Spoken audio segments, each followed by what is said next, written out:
very, very warm welcome to Chris Norris that came all the way from Swansea to talk to us about rhyme and reason and creative writing in verse. Right. Yeah. Okay, thank you very much. Well, I thought a bit of autobiography would sort of introduce things usefully, not sort of self-indulgently, but just by way of explaining how I came to take this rather odd post-retirement turn in my career. I started off teaching, well, doing English, a very traditional kind of English BA degree at London, and then got interested in, well, what counted on that old-fashioned exam paper as criticism, the history of criticism and critical theory, but that roughly ended with Empson and Leavis and the new critics. But then some years later, got a job at Cardiff, and it was an interesting job, an interesting department. It wasn't at Cardiff University or University College Cardiff. It was at UIST, University of Wales Institute of Science and Technology, which had sort of spawned a liberal studies department. It was mainly a science institution plus business studies and law. But it had this liberal studies department, which had then become English, modern English studies it was called. And the main approach was via stylistics. And in that sense, although it didn't sort of plume itself on being avant-garde or progressive, it was sort of cutting edge, really. They had linguists and stylisticians and functional linguists and generative linguists, and a whole bunch of people with different theoretical interests. And they had creative writers, poets, Anne Kleisner, who was also a linguist, who wrote a very good book on English poetic styles. And it was quite extraordinary, really. It pushed my interest in a different direction. Then the merger happened with University College, and the approach to English in the merged institution was much more, not traditional, but it was really a kind of battle between the Leavisites and the new emergent wing of literary theorists, people like Terry Hawkes and Kate Belsey and Chris Whedon. And then I joined them, and the character of the department was defined for a few years after that by this running feud between the traditionalists, who were really trained up either in traditional literary scholarship, a branch of philology, or in Leavisite literary criticism, really, where you talked about moral values and maturity and an open reverence before life and so forth. And then I moved across into philosophy after that, partly because the atmosphere within English literature, at least in Cardiff at that time, had become so charged and polemical and difficult to handle that it was quite hard to carry on teaching, and the students were sort of tugged in two directions. So I moved to philosophy and did a whole bunch of different things in philosophy. And then as retirement loomed, I think as a kind of preemptive, pre-conscious strategy, since I didn't want to carry on doing the same thing, just writing academic articles, I wanted to do something different, but didn't want to cut my ties altogether. And besides, had a lifetime of experience of teaching first literary theory, then philosophy. I wanted to use those ideas, but in a more creative, or at least a more non-standard, non-generic sort of way. So I started to write verse essays about topics in philosophy, either about individual philosophers or literary theorists, for that matter. Most of those I'll be reading today are about literary theorists, as it happens, or about philosophical issues, not necessarily sort of full-on frontal philosophical issues, but obliquely philosophical issues. Doing it in traditional forms, not necessarily conventional forms, but at least recognisably metrical and rhyming forms, different rhyme schemes, different metrical forms, but nevertheless a recognisable formal template, if you like.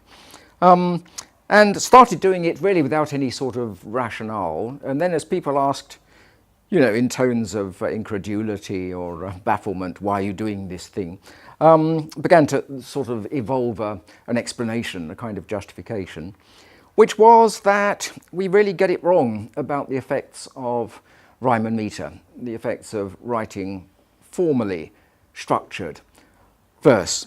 The standard line that you will find rehearsed, at least by defenders of free verse, people who assume that writing in recognisably formal styles is passé, they would say that rhyme and metre are constrictive, they are Procrustean, they force you to say things or to mean things that you don't want to.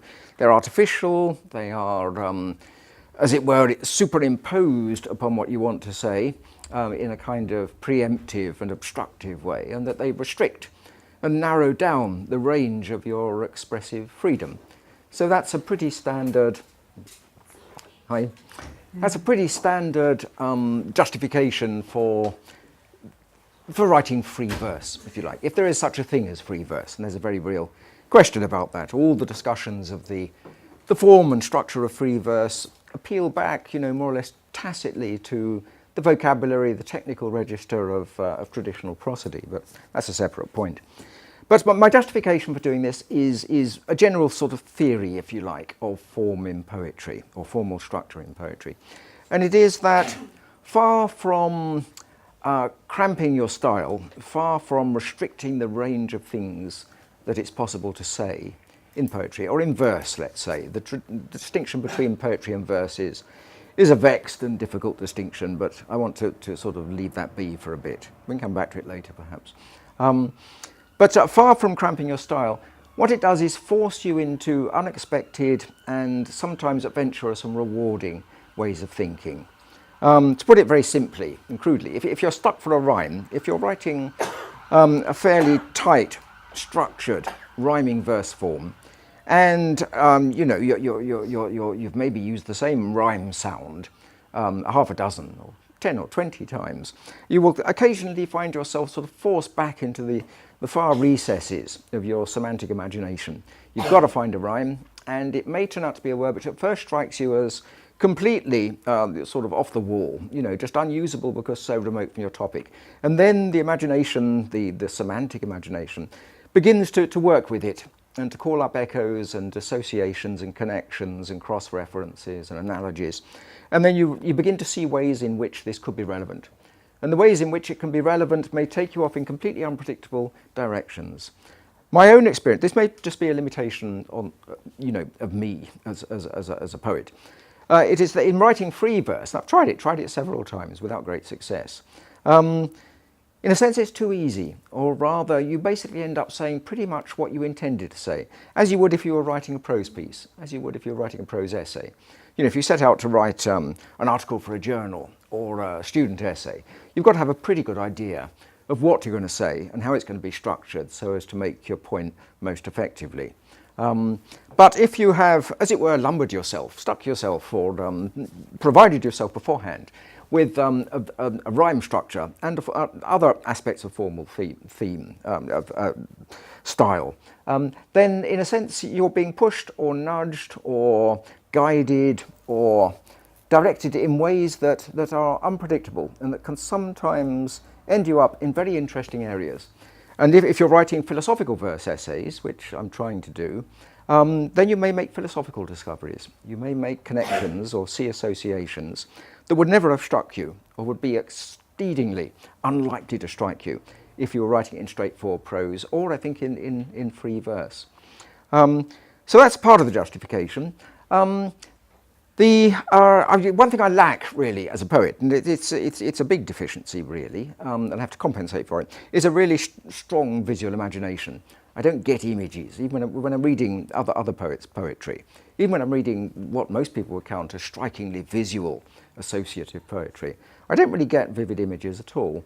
So I hope these verse essays make up for that deficiency in terms of, firstly, of verse music. I think the most interesting and difficult branch of prosody is trying to explain what strikes us as music in poetry, what strikes us as beautiful or powerful or emotively charged or aesthetically appealing. There's a whole range of ways to describe it. But what is the music of verse? A well-formed couplet, let's say, of Pope, or a powerful and charged and memorable line of Keats.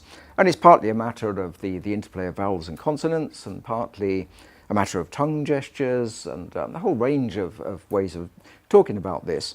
But I think it's a very complex thing. It's an interplay of ideas and semantics and sound structure, and the obvious things you can talk about, rhyme and half rhyme and so forth, and the interaction of rhyme and meter. But I think the whole idea of verse music and its relationship to music, I mean music in the normal non-metaphorical sense, is very interesting. So that's by way of sort of advanced apologetics. So I want to read. Well, what I'll do to begin with is read a poem about Wittgenstein, which is, you may find it tiresome, I don't know, I hope not, but it's the first one. But in a way it's a kind of test case of what I was talking about, because I've lumbered myself here with just 2 rhyme sounds, and they were suggested by Wittgenstein, the philosopher Wittgenstein, early 20th century, hugely influential, for better or worse, I think. Famous for having really had 2 philosophies. The early Wittgenstein, very much influenced by logical positivism, basically believed that that you could draw up a kind of schematic diagram of the way that intelligible propositions mapped onto the world.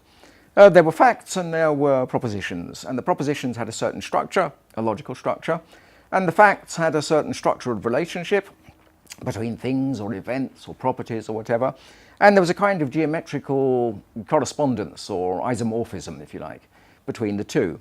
A very narrow, very schematic and restrictive conception of how language makes sense.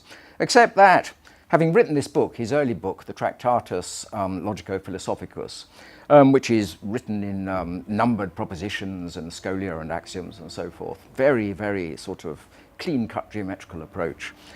Having done all that and explained this system, he then says, but the most important things are those that cannot be said.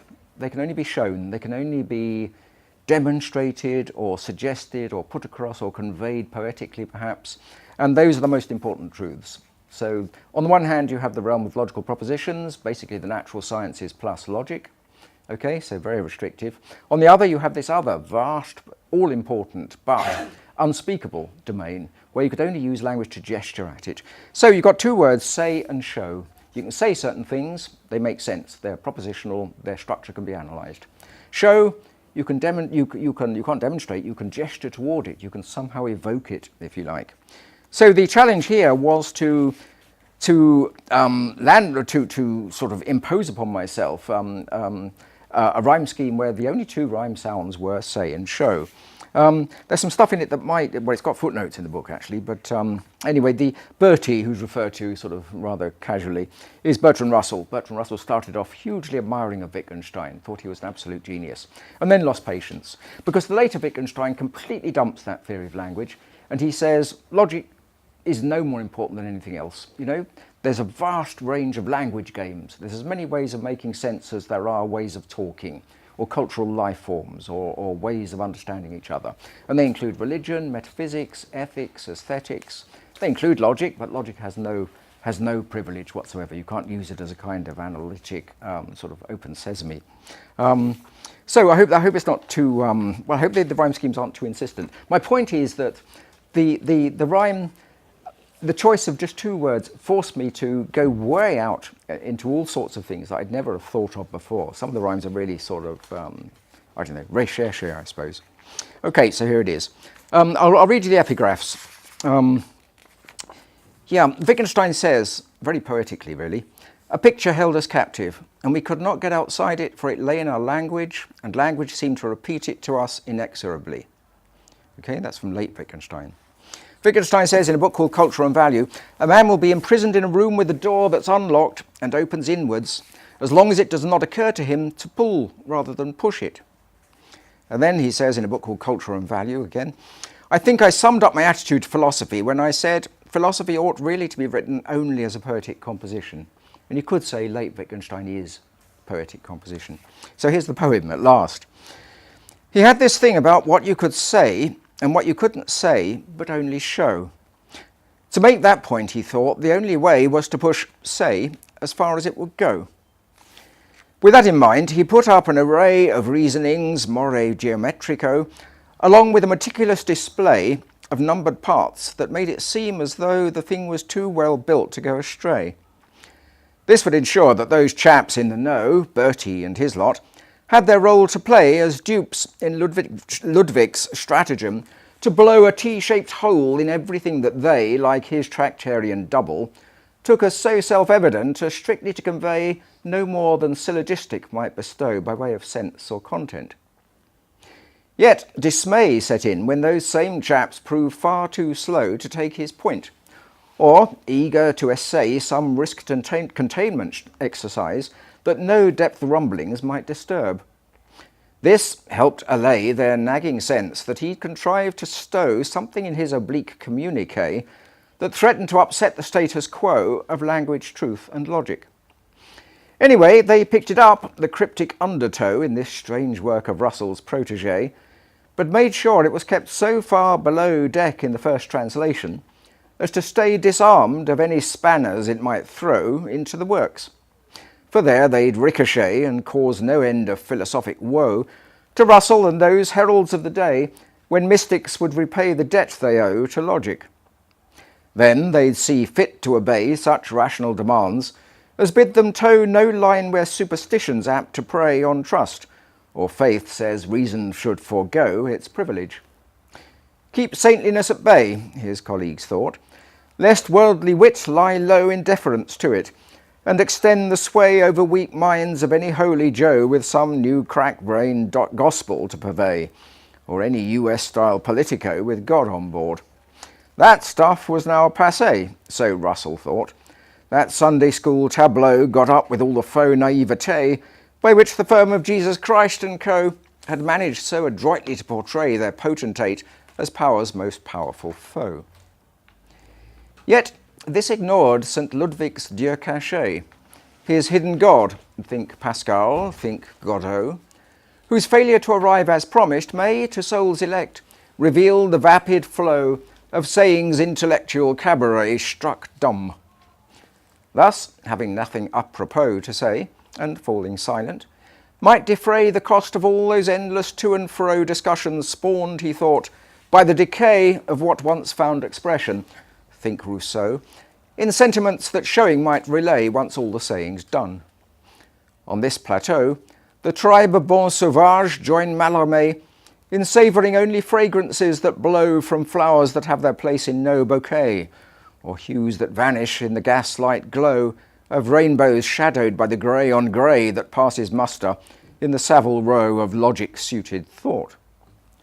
The first rule: pay no heed to anything we cannot sew, us stitchers up, to standards checked OK for sticking to the proper ratio of words to thoughts and things, lest words outweigh truth's currency, and thinking undergo such figural bewitchments as betray its old malaise. His message? We should grow alert when language went on holiday, since here it often held in embryo all the misshapen progeny that lay athwart the path to thinking's vrai nouveau of common speech. Such were those recherché linguistic idioms that he thought de trop, since parasitic on the DNA of communal accord, or the escrow that underwrote our forms of everyday folk usage.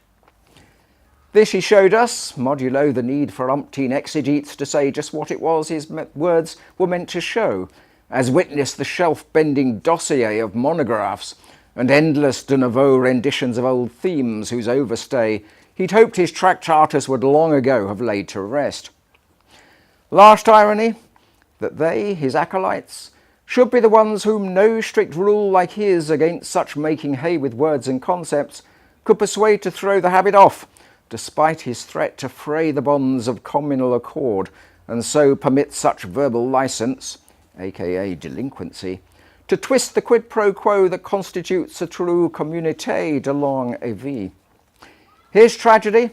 To know, if dimly, that he'd pointed them the way and sounded the linguistic tally-ho that led his followers to a disarray of language games as likely to KO that prospect as the mutants on display in some linguistic isle where Doc Moreau spliced metaphors like genes. And so, malgré his dearest wish, this anti-Prospero saw monstrous life forms bred out of Roget by language forms from his own portmanteau. So that's all about, Wittgenstein had this thing about philosophers being led astray by language. He said if only philosophers just talked in ordinary language, and if they didn't give words new senses, weird, technical, metaphysical senses, then they wouldn't have these ceaseless disputes about things which no ordinary sensible person would ever get hung up about. You know, if you could only just talk in a normal, down-to-earth, non-specialist, non-philosophical way, philosophy was quietly wither away. He thought that was his great job, to give philosophy peace. So Yeah, so that's pushing the rhyme thing about as far as it will go. I mean, that is, you could tell at the end there, I sort of going through the dictionary, my mental dictionary, thinking what the hell can I do to rescue this couplet. So it's a rather extreme example and probably a bit of a freak example at that. What I want to do now is read some shorter poems, which do interrupt with questions if you want to, by the way, rather than save them up for the end and forget them. But so just sort of stick up your hand up or shout. I wrote a series of short poems, villanelles, about philosophers and critical theorists. And some of you may have come across these thinkers, some very well known like Descartes, I mean sort of major figures, some contemporary thinkers, less well known, but the principle of choice was that they had to have some leading idea that would lend itself to being both summarised and sort of discussed in a short poem. The villanelle is a beautiful form. It goes back to the 14th century. Invented in France. It's basically what it should be. Mine are extended villanelles, so this is lack of discipline on my part, so I stretched the form a bit. It's basically a 19-line poem, and the rhyme scheme is ABA. What is it actually? Yes, well, it's basically a very, very repetitive form. In the first, it's written in 3-line stanzas, 5 stanzas of 3 lines each, and then a 4-line stanza at the end. And the reason for the 4-line stanza is that you have 2 repeated lines. The first line of the first stanza and the third line of the first stanza become the refrains of subsequent stanzas. They alternate through the verses of the poem. There are only 2 rhyme sounds, and you'll pick that up as you go along. It's an incantatory sort of rhyme form, really. It relies a lot on the verse music, and the trick really is to exploit the music for all you can, but at the same time to vary it and to repeat the lines, but to do them in a different context and with a different kind of resonance. So it's basically a very simple stanza form, A-B-A, and a lot of repetition. So you'll pick it up as we go along. I'll read the first one because, firstly, it is a real villanelle. It's 19 lines, which is the regulation length. But I took great courage, actually, from a recent anthology edited by Julie Kane, the Book of Villanelles, and she says there that really the form was only fixed in the 19th century. And if you look at the evidence, there were quite a lot of early villanelles, mostly of French origin, in the early Renaissance period, where poets took quite a lot of liberty with the rhyme scheme and the length. So that was, I was very pleased to find her saying that. So the first one's about Descartes. And they rely to some extent, these poems, on the epigraphs. So each one has a couple of quotes from the thinker concerned to set the context and to give some idea of the kinds of argument involved. So Descartes very famously said, I think, therefore I am. Basically, he said, let's doubt everything. Let's really sort of go the whole hog with skepticism. Let's doubt the evidence of the senses. Let's even experiment with doubting the truths of mathematics, which seem self-evident to us. What can we be sure of at the end of this skepticism, when we've called everything into doubt? Well, the fact that I, in the act of thinking, must exist. Cogito ergo sum, I think, therefore I am. If there's one absolute foundational, rock-solid belief we can rely on, it is, I think, therefore I am, because, something's got to be doing the thinking. It's problematic, actually, and philosophers have had great pleasure, since then, in pointing out the logical and linguistic problems with this formula. Anyway, a couple of epigraphs from Descartes. He says in his Discourse on Method, I am indeed amazed when I consider how weak my mind is and how prone to error. He also says in the Meditations, it's only prudent never to place complete confidence in that by which we have even once been deceived. So here's the poem. It stood to reason, but can reason stand? All the best indicators say not so. One thing's for sure, it will not go as planned. Time was when good solutions came to hand. You searched, and when you found one, you would know. It stood to reason, but can reason stand? We fly on instruments, but still crash land. They run for cover now who watched below. One thing's for sure, it will not go as planned. Margins of error constantly expand to show how far off beam our flights can go. It stood to reason, but can reason stand? And you, whose finer instruments once scanned my thoughts sky-wide, now track just those that show one thing's for sure: it will not go as planned. The gap's too large. Descartes' pineal gland won't help our minds and bodies say hello. It stood to reason, but can reason stand? One thing's for sure: it will not go as planned. So what you get in the last stanza is the two refrain lines that have alternated through the first 5 stanzas in one stanza, one after another. So the form is very musical. The risk is that the music becomes hypnotic and soporific. So some of the longer ones I experimented, really long ones, it did, so I just scrapped them. But it does raise this question about that I've had a correspondence with Paul about of intentions, which I understand is a bit of an interest of the study group here. That when you write poetry, you go into it with intentions. You know, there's something I want to say, or you go into it with a mood that needs expressing. But then language takes over, and especially if you're writing formal poetry, then the form and the rhymes take over.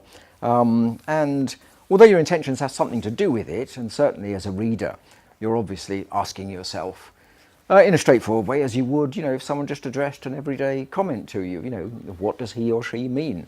You have to ask that question, but it may very well be that the poet, you know, the poet writes something which means more than he or she meant to mean, so to speak. And what's happening there is perhaps, you can say, the unconscious, you know, perhaps it's all kinds of life experiences or unrecognized by the poet, associations and connections that are expressing themselves. Or it may be language, it may be the constraints and the opportunities of the verse structure. I'll skip the Leibniz one because it's a bit long. The next one is a rather mean poem, but I think justifiably so. It's about Heidegger. And again, the epigraphs are sort of useful to set the context. What was Aristotle's life? Said Heidegger. Well, the answer lay in a single sentence. He was born, he thought, he died. And all the rest is pure anecdote. Heidegger also said in another piece, now the German people are in the process of rediscovering their own essence and making themselves worthy of their great destiny. Adolf Hitler, our great Führer, said Heidegger, created a new state by which the people will assure itself anew of the duration and continuity of its history. So the poem is about Heidegger's philosophy, all right, but it's about the connections, or I think the very close connections between his philosophical thinking about language and poetry and meaning and the history of metaphysics and his Nazi politics. And he never really provided any kind of satisfactory answer to that after the war. So here's the poem. Quite simply, he was born, he thought, he died. These facts, you said, suffice to tell the tale. All else is idle talk, best set aside. Birth dates and death dates, these can be supplied, though thought alone sets out on being's trail. Quite simply, he was born, he thought, he died. Such is thought's piety, so woe betide those whom it summons, but to no avail. All else is idle talk, best set aside. They take your Daseinsfrage as their guide to truth, although its rudiments entail, quite simply, he was born, he thought, he died. Should we inquire just how the rule applied in your case, Herr Professor, we should fail and fall to idle talk, best set aside, since then we'd ask, for instance, why you tried to cover Nazi thought tracks, so that they'll show simply, he was born, he thought, he died. Let's rather say the question's bona fide, although addressed to you by surface mail and rated idle talk best set aside. For while the factual everyday may hide deep truths, yet deep truth talk may serve to veil all facts, save he was born, he thought, he died, as yet more idle talk, best set aside. So that's a rather mean poem, really, but I think it's true. I have deep disagreements with my colleagues, or had when I was still working there in Cardiff about Heidegger, but there are many different approaches to that whole question of the relationship between Heidegger's politics and his philosophical thinking, but I don't think you can just sort of cut the one cleanly off from the other and treat him as purely a philosopher. Yeah, so this is about Adorno, another villanelle, and it picks up on Adorno's idea that, well, his Hegelian idea really, which is that Thinking has to be conflictual and contradictory, and it has to latch on to anomalies and problems and resistances, and it has to be constantly sort of forcing itself to criticise its own premises and to think against itself in a way. This absolutely relentless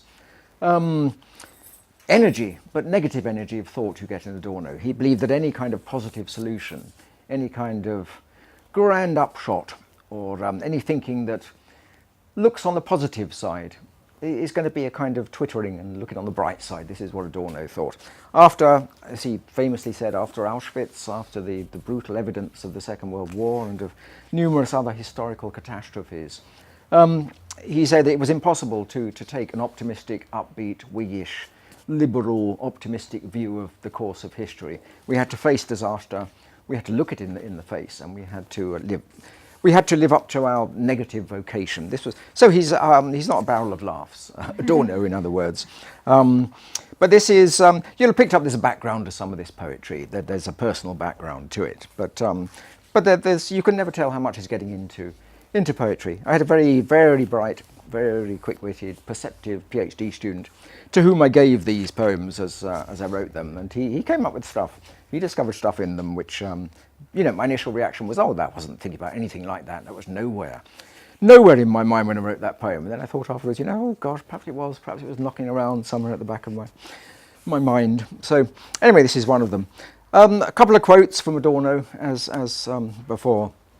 If negative dialectics calls for the self-reflection of thinking, the tangible implication is that if thinking is to be true, if it is to be true today, in any case, it must also be a thinking against itself.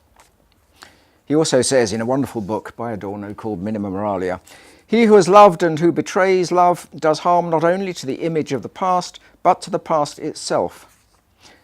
And again from that book, he who integrates is lost. So anyone who thinks to make a system or to have a coherent, sort of fully articulated system of thought into which he or she can fit all their perceptions and ideas is deluded. In other words, system is the last thing you want. You've got to think against system. So here's the poem. Particulars alone should rivet thought. Let's have no concept cast its abstract spell. By each catastrophe the lessons taught. Maybe it helps us get from is to ought, sets value free of its fact-hardened shell. Particulars alone should rivet thought. This pleads that haekitas not go for naught. Haekitas is a medieval scholastic term. It means the thisness of things. What makes them absolutely uniquely, specifically what they are. So I'll read it again. This pleads that haekitas not go for naught. No scheme of things its vibrant thinghood quell. By each catastrophe the lessons taught. All history shows that lesson dearly bought when heavenly concepts conjured earthly hell. Particulars alone should rivet thought. So it was on negation's side he fought for space where exiled intellect might dwell. By each catastrophe the lessons taught. Forgive me if I cut this discourse short, since it's already bid that rule farewell. Particulars alone should rivet thought. One gift of yours was helping me to thwart such thoughts of you as habit might compel. By each catastrophe the lessons taught.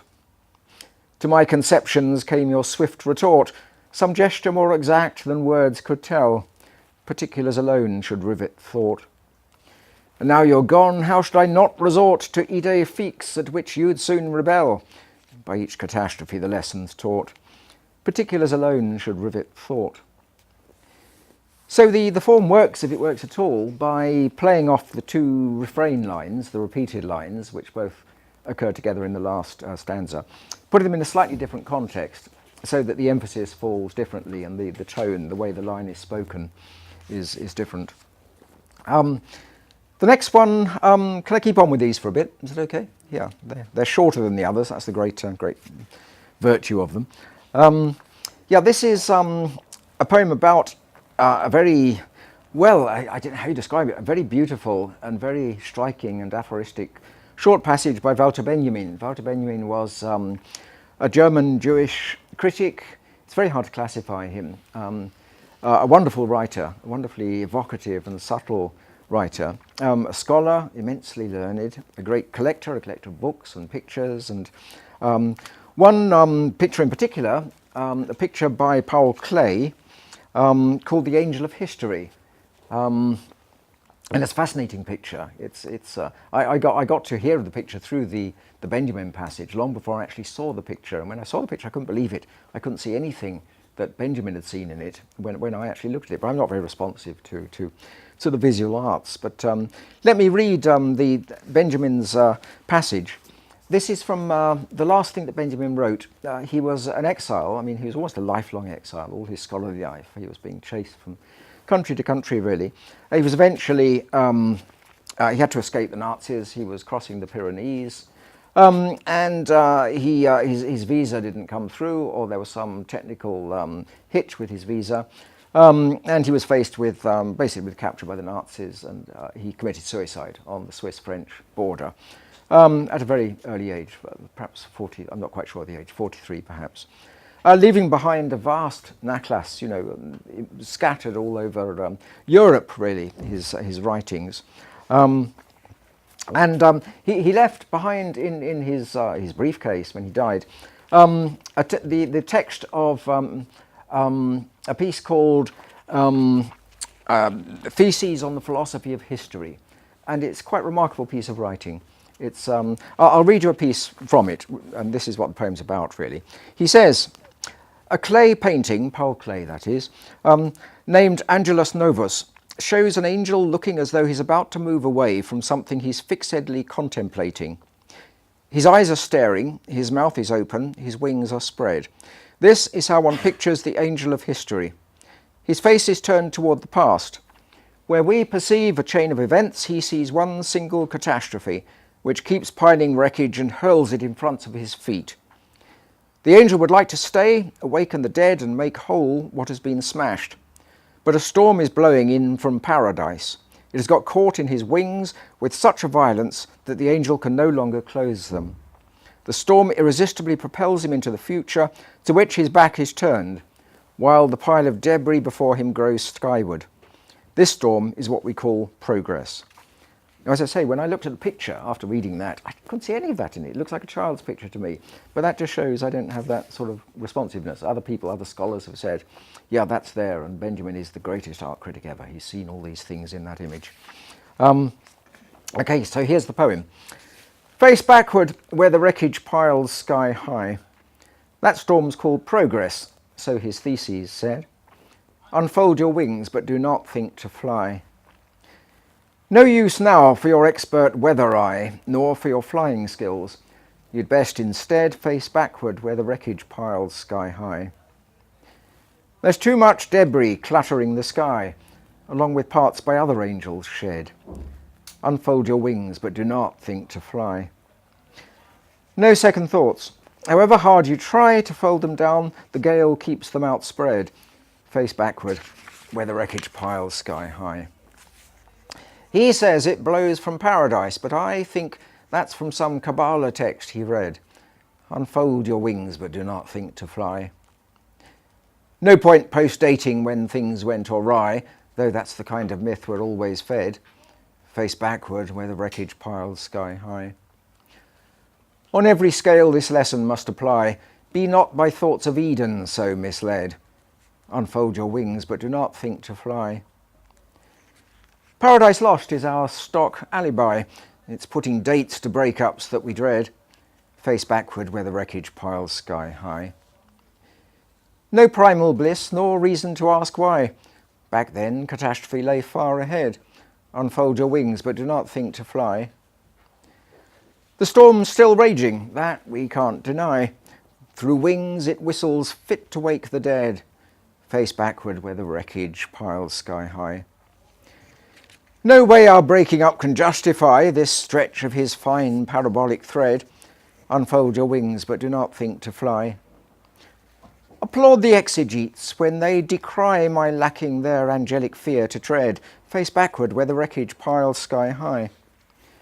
Still, you alone might see the point of my attempting such dissimilars to wed. Unfold your wings, but do not think to fly. Some hope things might make sense before we die is why these tales are here thus interbred. Face backward where the wreckage piles sky high. Unfold your wings, but do not think to fly. That that's the.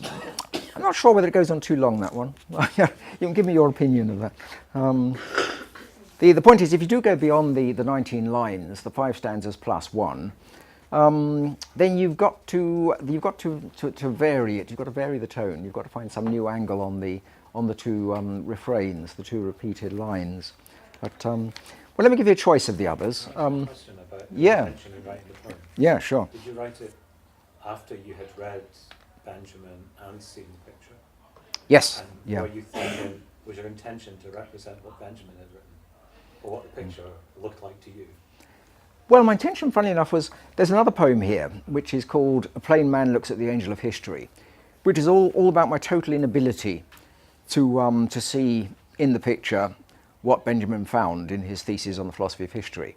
And then I thought, it should be possible perhaps to sort of work myself into a frame of mind where I could see something of what gets into the Benjamin text in the picture by writing a poem about it and by finding the rhyme that most, for me at least, best evoked what was there in the theses. And then perhaps I could find it. So it was really an attempt to sort of come to terms with the picture. Okay. But yeah, I'd seen both. But I wrote the Because when poem you soon listened to after it, I... It felt like what Benjamin had seen was in your poem. Yes, yeah. That's not me your intention. That's right, yeah. Well, I had a PhD student who was writing about Benjamin, and she had that, a reproduction of that clay picture in her house, and it struck me, and she said, it's all there in that picture, it's all there, he wasn't making it up, he could actually see that, and he's an art critic here as well as a poetically minded philosopher of history. Can I ask Yeah. another question? So, yeah. When you say a plain man looks at, I instantly think of Hugh McDermott's poem, John Han looks at. Oh, Was the that in your looks at mind? the thistle. Was that in your mind when you thought of that? Maybe it was, yes. Not consciously. Oh, there you are. Right. Yeah, no. That must have been actually, yes. Yeah. Yeah. Oh. Well, I got, shall I give you a choice of which ones to read? They're all about that length, or a bit shorter actually. There's Lacan, the psychoanalyst. There's Derrida. You've got one down. Some of these Sorry? guys mentioned Derrida the other day, so I think you should definitely. That one, okay then, right. Well, Derrida, as you know, he's written an awful lot. He's hugely prolific, but he wrote a beautiful little essay about poetry, first published in Italian, Che sia la poesia, or something in Italian. What is poetry? Anyway. And he says in the course of this essay, quote, Derrida, prickly with spines, vulnerable and dangerous, calculating and ill-adapted because it makes itself into a ball, sensing the danger on the auto-route, it exposes itself to an accident. No poem without accident, no poem that does not open itself like a wound, but no poem that's not also just as wounding. It's a hedgehog. He's saying poems are hedgehogs. So, they can be prickly, and they can be, they can provoke awkward and uncomfortable, painful thoughts. But at the same time, they're defensive, and they curl up, and they protect themselves from an imminent threat. This is the poem. Each time headlights approach, I curl up tight. The roar of tyres crescendos, then recedes. So I outlive your roadkill, night by night. My spines do splendid service in a fight with any animal that wounds and bleeds, but when the lights approach, I curl up tight. See here, my spines still bristle, though the sight mid-carriageway is one no driver heeds. Yet I outlive your roadkill, night by night. You tossed me from the verge. For you I write this hedgehog poem, as you judge their speeds, so that when lights approach, I curl up tight. Let's not pretend you don't enjoy my plight, out here where every near miss surely pleads I might outlive your roadkill, night by night. Should not such fluke longevity invite some greater care for my survival needs? Yet still when lights approach, I curl up tight. Now they pass inches from me, left and right, where every speeding vehicle exceeds the law. Outlive your roadkill, night by night I shall, but lights approach, I curl up tight. So that's a pure example of reading a piece of very evocative and beautiful prose by Derrida in this case, and just getting a poem out of it really by word association. You can see the mood of the villanelle imposes itself in a way. It's a slightly melancholy mood because of the repeated rhymes, and it's virtually impossible to write a clever, jaunty sort of light-hearted comic villanelle. I suppose it's possible, but well, you can have Deleuze. Anyone interested in Deleuze? Gilles Deleuze? Yeah, Okay. me too. Yep. Right. Okay. Yep. Yep. Yep. There it is. Okay. So Lacan, the well, again, hard to classify, but a psychoanalyst. I mean, both a practicing psychoanalyst and a theorist and philosopher of psychoanalysis.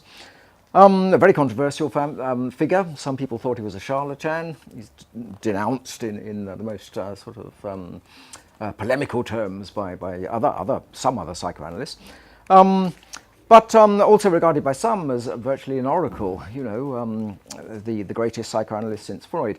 But the central theoretical point of Lacan's writing is that the unconscious, as he said, is structured like a language, and he meant actually something more, something stronger than that. He meant the unconscious is language, and what he means by language is basically the structuralist conception of language. It involves signifiers and signifieds, it involves long and parole, it involves the diachronic and the synchronic, all the classic structuralist dichotomies. And Lacan's big point, his polemical point, was Freud is above all the person who's told us we have to listen to language. We have to listen to the patient, we have to listen to the analyst for that matter, we have to listen to the exchange between them, and we have to recognize what he called the agency of the letter in the unconscious. We have to be close listeners, close readers, we have to listen to the signifier, to the sound and to the, for that matter, to the written word. So he was absolutely insistent on the absolute centrality of language to the encounter between psychoanalyst and patient. So, a couple of quotes, epigraphs as usual. He says, "In man there's always already a crack, a profound perturbation of the regulation of life. That's the importance of the death instinct. Freud was forced to introduce it so as to remind us of a salient fact of his experience just when it was beginning to get lost." He also says in one of his seminars, "Here there's a radical difference between my non-satisfaction and the supposed satisfaction of the other. There is no image of identity, of reflexivity, but a relation of fundamental alterity." So Lacan famously said, the sexual relation is impossible. There is no sort of union of two people. It's always a relationship of fundamental alterity. So a rather bleak doctrine, rather depressing doctrine, you might think. So this is the poem. "There it shall be," is how the message goes. "Read Rimbaud, Jet un autre, and concede. Id knows the gaps in all that ego knows."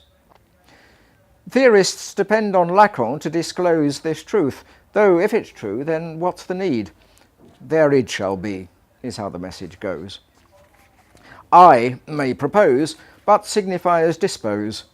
The rule brooks no exception, since indeed id knows the gaps in all that ego knows.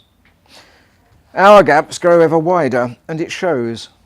Your silences are what I most should heed. There id shall be, is how the message goes.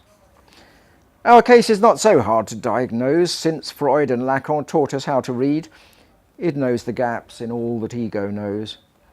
Quite simply, it's the problem that arose when Descartes pushed his ego-sponsored creed. There id shall be, is how the message goes. What's lost when poetry is reduced to prose is crucial here. Both masters seem agreed. Id knows the gaps in all that ego knows. For it's in poetry that language slows the rush to sense, and nonsense takes a lead. There id shall be, is how the message goes. So listen well, and with most care to those whose words mere sense propriety exceed. Id knows the gaps in all that ego knows. Still gaps are gaps, and this is one that throws us way off course, no nostos guaranteed. There id shall be, is how the message goes. Which hurts the more, to think that ego chose the breakup, or that it's what id decreed? Id knows the gaps in all that ego knows. Though id-pressed ego begs we not foreclose the case, its voice sounds scarcely fit to plead. There id shall be, is how the message goes.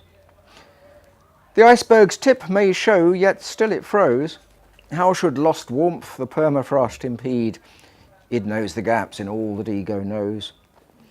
Should some small part unfreeze, then this it owes to what's by lethal climate change now freed. there it shall be, is how the message goes. It knows the gaps in all that ego knows.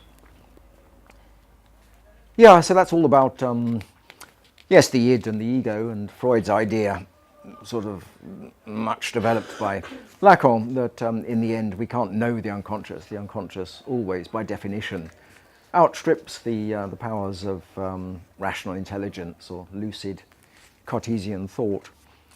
So Lacan proposes a rewriting of Freud. He says we shouldn't say cogito ergo sum. We shouldn't say I think, therefore I am.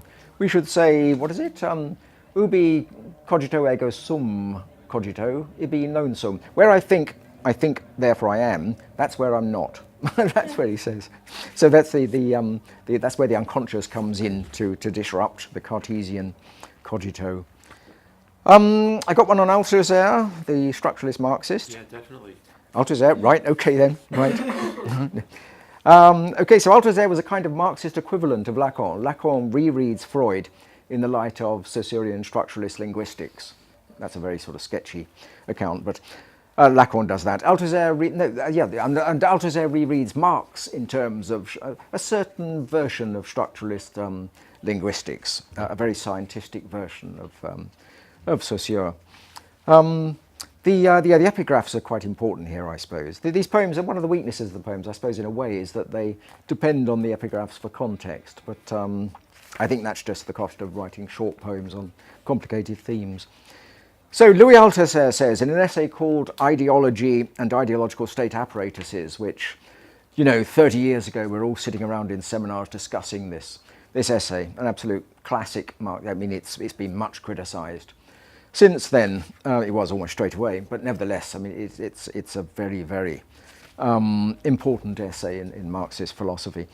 He says in this essay, the individual is interpellated as a free subject in order that he shall freely accept his subjection, that is, make the gestures and actions of his subjection all by himself. The idea is that ideology works by inserting us into a social order, a structure, to which we are obedient or subservient. And Althusser gives the example of, you're walking along the street and you hear a policeman shout, "Hey you!" and everyone turns around. You immediately feel you are the object of this authoritative or authoritarian call.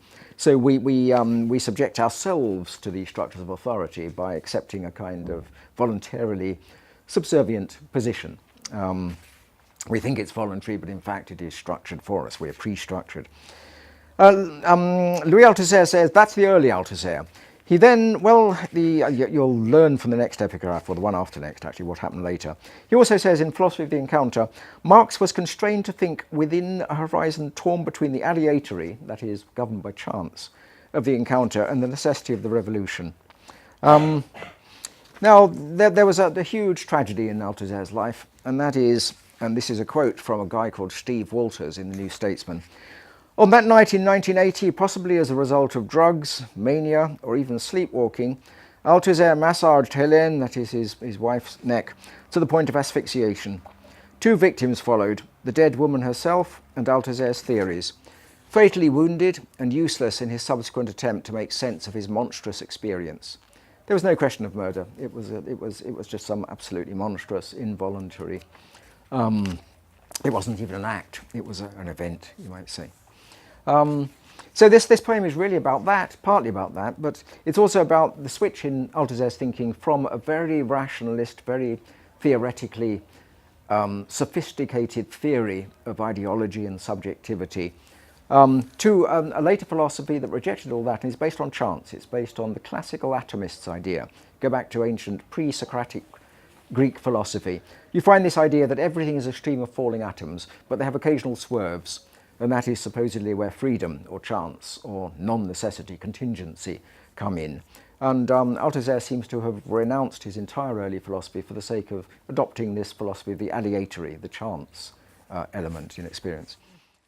Do you want to hear the Deleuze? Have we got time? Do stop me when we're running. Yeah. We're okay, are we? Yeah. I'll just read a couple more, then we can have a bit more discussion perhaps. Gilles Deleuze, the great thinker of difference and irreducible difference, really. The great rejecter of totalities and of Well, of trees. I mean, Deleuze is a great thinker in metaphors, in fact, in generative metaphors. He thinks against systems in many ways. And he says we should stop thinking in trees, in a book called 1,000 Plateaus, a very adventurous experimental book. He says an awful lot of modern thinking is based on the analogy or the metaphor of the tree. It has to do with systems and with things that sort of grow up in a systematic, predictable way, a sort of predestined way. It has to do with organic totalities and completeness and closure. And with these very hierarchical systems, these tree-like systems, whether we're talking about transformational generative grammar or certain theories of poetics or political structures or evolution for that matter, always in the background there's this tree, not necessarily the image of a literal tree, but of tree-like structures where one thing derives from another and is subservient to or a subset of that other, like trunks and branches. So he thinks, Deleuze says, let's think in terms of rhizomes, things that have kind of tentacular, interlinked, crisscrossing roots underground. And this will get us away from thinking in terms of hierarchies and derivative structures. We can then think in terms of multiple intersections producing creative encounters and going off in new directions. So a couple of quotes, one quote from Deleuze. We're tired of trees. We should stop believing in trees, roots and radicals. They've made us suffer too much. All of arborescent culture is founded on them, from biology to linguistics. Nothing is beautiful or loving or political aside from underground stems and aerial root, adventitious growths and rhizomes. That's from 1,000 Plateaus, his book. Here's the poem. How should the rhizomes not destroy the trees? Their growth is rank. It spreads from root to root. What once stood strong must perish by degrees. They blame it on some airborne bark disease, those experts, but their figures don't compute. How should the rhizomes not destroy the trees? At times like this, I feel the rhizomes squeeze more tightly, lest our branches yield good fruit. What once stood strong must perish by degrees. Come winter, they'll survive the sharpest freeze deep down, but up above kill each new shoot. How should the rhizomes not destroy the trees? Let's grant trees rot, yet nothing guarantees their death until root sickness grows acute. What once stood strong must perish by degrees. Such then the grim prognosis we reprise each time some new root crisis strikes us mute. How should the rhizomes not destroy the trees?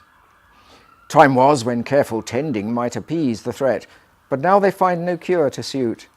What once stood strong must perish by degrees. The arborologists say, time to seize our chance, but still they leave the question moot. How should the rhizomes not destroy the trees? Truth is, the rhizome network's one that she's entangled with, like me, they're forced to recruit. What once stood strong must perish by degrees. If both of us are now part-time trainees with rhizome's army, what's there to dispute? How should the rhizomes not destroy the trees? At least we'll then do nothing to displease those who make trees their evil absolute. What once stood strong must perish by degrees.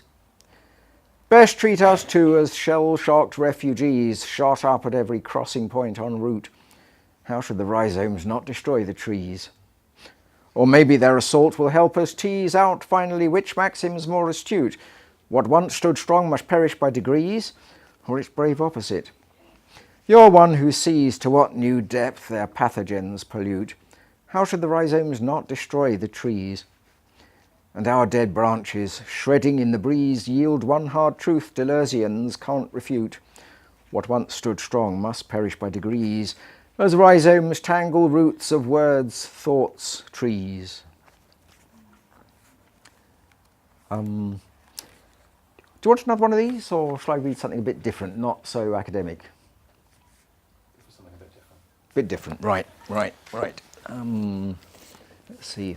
These are mostly Can I on. just say that this collection, the winner and family, have it on in the library. Not the hardback, surely. We'll see. 80 quid, £80 this thing costs. It's ridiculous. Just changing books. You lot may know this, but why did you write it? Well, but for the reasons I discussed, really. Yeah, to see whether you could philosophize in verse, I think. Not just by putting thoughts that you'd have otherwise had and expressed perfectly well in prose into verse, but... Who was your intended imagined audience, readership? Anybody who was vaguely familiar with philosophy, I guess? I suppose so, yes. Yeah, and people say, yeah, why address such a narrow audience? You know, why make it so specialist? But I think in a way, especially if you add in the epigraphs, and the fact that quite a lot of these theorists are now, you know, they're popular cultural figures, so that, you know, ever since the sort of mid-80s when people in NME and Melody Maker started talking about Derrida and Nietzsche and having debates about their influence on modern music, in a way I think you're reaching a wide, I don't know how you'd sort of put the figures onto this, but you're reaching a wider audience if you do this sort of stuff than you might be if you write really intense confessional poetry, you know, sort of Sylvia Plath style, that really has exclusive reference to your own hang-ups and your own sort of father hang-ups and that sort of thing. So in a way, I think that's more private than addressing stuff that at least in principle is accessible in the public domain. So that would be my sort of defensive comeback. Yeah. But some of these are a bit less, I suppose, a bit less specialist. Oh, no, no, no, no, not at all. No. No. Yeah. But other people have actually, yes. You know, they said, why make it so sort of arcane and exclusive? And I'm not sure. I suppose putting the epigraphs in was a kind of gesture. Yeah, without the epigraphs, it would be too arcane. Yeah, I suppose, too obscure. But I also put notes in. And that was the editors of the series actually insisted that I put the notes in.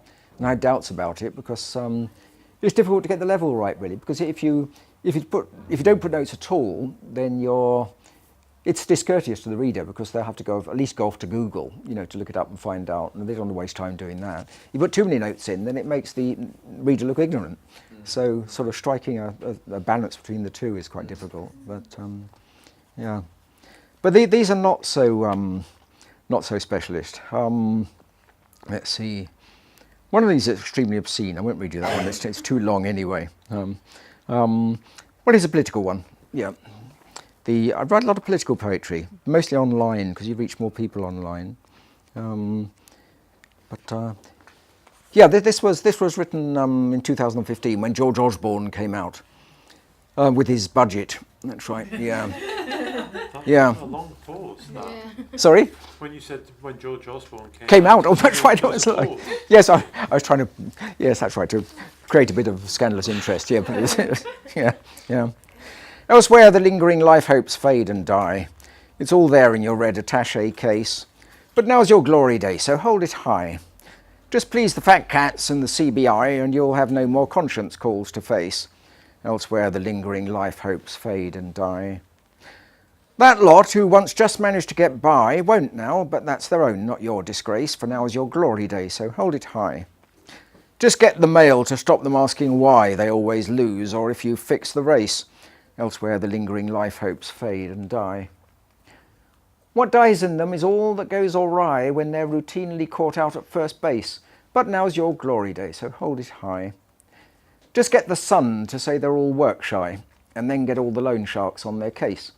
Elsewhere, the lingering life hopes fade and die.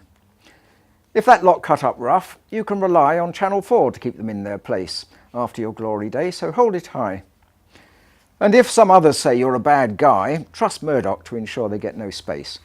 Elsewhere, the lingering life hopes fade and die. So long as there's no lie machine to vie with his, your lies are those that set the pace, and now's your glory day, so hold it high. Wave that attaché case, lest any try to question plans your banker friends embrace. Elsewhere, the lingering life hopes fade and die. Should there be some life hopers who decry those policies, just sink them without trace, for now's your glory day, so hold it high. Maybe a few on your own side will shy from deeper cuts, but still you hold the ace. Elsewhere, the lingering life hopes fade and die. If they protest, then do it on the sly. Your Oxford bred, just soft soap them by grace of this your glory day, and hold it high. No matter if you don't see eye to eye with some old Labour wielder of the mace. Elsewhere, the lingering life hopes fade and die. Truth is, your current budget's just a dry run raid on 9/10 of the populace for this your glory day, so hold it high. Neat trick, the one that lets you reapply austerity to have the term erase those lingering life hopes that now fade and die. Just tell the plebs they're welcome to defy your new poor laws, but they're the ones you'll chase on this your glory day, so hold it high. Elsewhere the lingering life hopes fade and die. So that's a pure hate poem, that is. Yeah. We got time for another one? Yeah, that's fine. Okay, yeah. Well, this is okay. This is a reply to. Yeah, this is. What should I do that one? Another. I don't just do villanelles. There's plenty of other forms here, but okay, I'll read this one. This is called Dillanelle, and it's the most famous villanelle, probably at least modern villanelle, in English, is by Dylan Thomas. Do not go gentle into that good night. It's a poem about his father, his dying father, his dead father, in fact. And he's saying, "Don't die, just don't leave me. Don't hang on." He's desperately saying. So it's partly a kind of riposte to that, really. And it was inspired by a piece I read, a review I read in the London Review of Books about a year ago, a bit more, 18 months, of a book about Elizabeth Kubler-Ross, who was a great authority on grief and mourning. She wrote a couple of standard books on that whole topic of grief and mourning. And she was, well, full of wisdom. My partner she works with Crews, counselling bereaved people, and she was very much influenced by and read Kubler-Ross's books. But the biography said that, in fact, Kubler-Ross didn't, by her own standards, die well. She was fiercely resentful. She raged against the dying of the light. So she said in one of her books on grief and grieving, "People are like stained glass windows. They sparkle and shine when the sun is out, but when the darkness sets in, their true beauty is revealed only if there is a light from within." And it may be true in a way, but I don't know how you react to that. There's something pious about it, something sort of abstracted from the experience. But in the biography, the review of the biography, instead of encountering a pool of reflective calm, she found herself interviewing, this is the author of the book, quote, "one of the angriest, most difficult people I've ever met. Kubler-Ross had entered the 6th and final stage of dying, rage at God for not letting her die. She could only rage against the staying of the light," and that's what set the poem off. The review is by Adam Marsh-Jones, the poem, and obviously it's playing off against the Dylan Thomas poem. "Rage, rage against the staying of the light. Let's not deny it, Dylan loved his dad. But let's admit that Groucho," the other quote I didn't read, sorry. Groucho Marx says, "But of course the opposite is also true." It's one of his classic lines. So for everything you say, no matter how wise, the opposite's also true.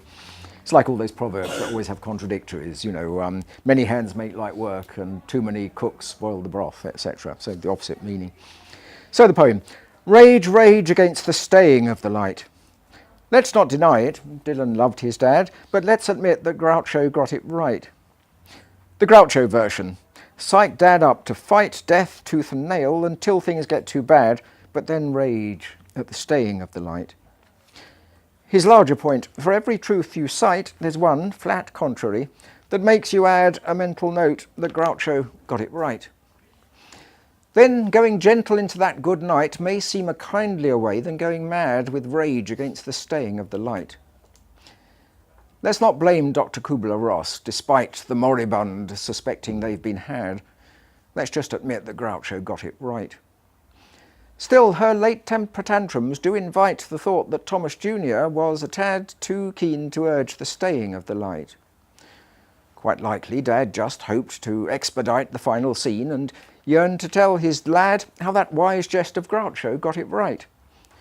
Perhaps his one plea, there on the sad height, was, "Spare me this, your conjuring of sad refrains from that dread staying of the light." For maybe those same rhymes that winged the flight of Dylan's verse then spawned its myriad ways of repeating, "Groucho got it right, rage, rage against the staying of the light." That poem doesn't go down well in Swansea, I found. It's because Dylan Thomas is just such a cultural icon in Swansea that anything that even sort of takes issue with him on a point of, of humanity really, is liable to go down badly. Okay.